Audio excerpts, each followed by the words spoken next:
CI office ജംഗ്ഷനിൽ അടിപ്പാത പാസായി. ഇത് ശ്രീകുമാറിന്റെ വിജയം. സമയക്കുറവും സാഹചര്യ പ്രശ്നങ്ങളും ഇനി ചികിത്സ തേടുന്നതിന് ഒരു തടസ്സമേയല്ല. ലാബ്സ് MHLന്റെ എല്ലാ സ്ഥാപനങ്ങളിലും ഓൺലൈൻ ഡോക്ടർ കൺസൾട്ടേഷൻ ലഭ്യമാണ്. ഇക്കൊല്ലത്തെ ഓണവും പവർ പ്ലസിനോടൊപ്പം ആഘോഷിക്കാം. എല്ലാ ഇലക്ട്രോണിക് ഉപകരണങ്ങളും വമ്പിച്ച വിലക്കുറവിൽ. Power plus, Kavilkadavu, Kodungallur. കോട്ടപ്പുറം ചന്തപ്പുര ബൈപ്പാസിൽ CI ഓഫീസ് ജംഗ്ഷനിൽ അടിപ്പാത വേണമെന്ന ആവശ്യത്തിന് വർഷങ്ങളുടെ പഴക്കം. എലിവേറ്റഡ് ഹൈവേ കർമ്മസമിതി ആദ്യഘട്ടം സമരം അവസാനിപ്പിച്ചത് കോട്ടപ്പുറം ചന്തപ്പുര ബൈപ്പാസിൽ എലിവേറ്റഡ് ഹൈവേ വരുമെന്ന ഉറപ്പിലായിരുന്നു. എന്നാൽ വഴിയടച്ചു കിട്ടുമെന്നറിഞ്ഞപ്പോൾ എലിവേറ്റഡ് ഹൈവേ കർമ്മസമിതി രണ്ടാം ഘട്ട സമരം ആരംഭിച്ചു. ഇന്ന് സമരം 700 ദിവസത്തേക്ക് അടുക്കുന്നു.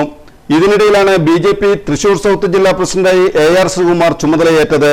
ശ്രീകുമാറിന്റെ വരവോടെ കാര്യങ്ങളുടെ വേഗത കൂടി. ശ്രീകുമാർ കേന്ദ്രമന്ത്രിമാരായ സുരേഷ് ഗോപി, ജോർജ് കുര്യൻ, BJP സംസ്ഥാന പ്രസിഡന്റ് രാജീവ് ചന്ദ്രശേഖർ എന്നിവരുമായി സമ്മർദ്ദം ചെലുത്തിയാണ് ഒരു ജനതയുടെ ചിരകാല സ്വപ്നം സാക്ഷാത്കരിച്ചത്. ഒപ്പം കൊടുങ്ങല്ലൂർ അമ്മയുടെ അനുഗ്രഹവും. വഴിയടച്ചുപോയാൽ 100 മീറ്റർ സഞ്ചരിച്ചാൽ നഗരത്തിലെത്താൻ കഴിഞ്ഞിരുന്നവർക്ക് 1.5 കിലോമീറ്റർ ദൂരം സഞ്ചരിച്ച് വേണം നഗരത്തിലെത്താൻ.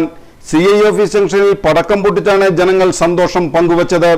അടിപ്പാത പാസ്സായത് അറിയിക്കാൻ കൂടിയ യോഗത്തിൽ BJP മണ്ഡലം പ്രസിഡന്റ് ER ജിതേഷ് അധ്യക്ഷത വഹിച്ചു. തൃശൂർ സൗത്ത് ജില്ലാ ജനറൽ സെക്രട്ടറി KP ഉണ്ണികൃഷ്ണൻ യോഗം ഉദ്ഘാടനം ചെയ്തു. നഗരസഭ പ്രതിപക്ഷ നേതാവ് TS സജീവൻ, കൗൺസിലർമാരായ ധന്യ ഷൈൻ, പരമേശ്വരൻകുട്ടി, C സുമേഷ്, ശാലിനി വെങ്കടേഷ്, BJP മണ്ഡലം ജനറൽ സെക്രട്ടറിമാരായ TJ ജെമി, IS മനോജ് തുടങ്ങിയവർ സംബന്ധിച്ചു.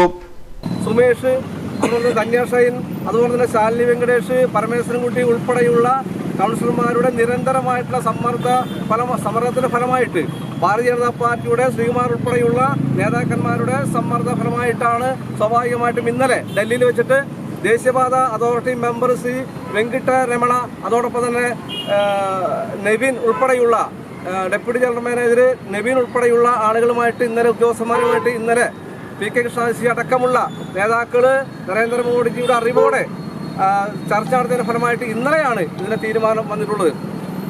സ്വാഭാവികമായിട്ടും കാലങ്ങളായിട്ട് ഭക്തജനങ്ങളുടെ അഭിലാഷമാണ് ഈ കൊടുങ്ങല്ലൂരിൽ. നമുക്കറിയാം,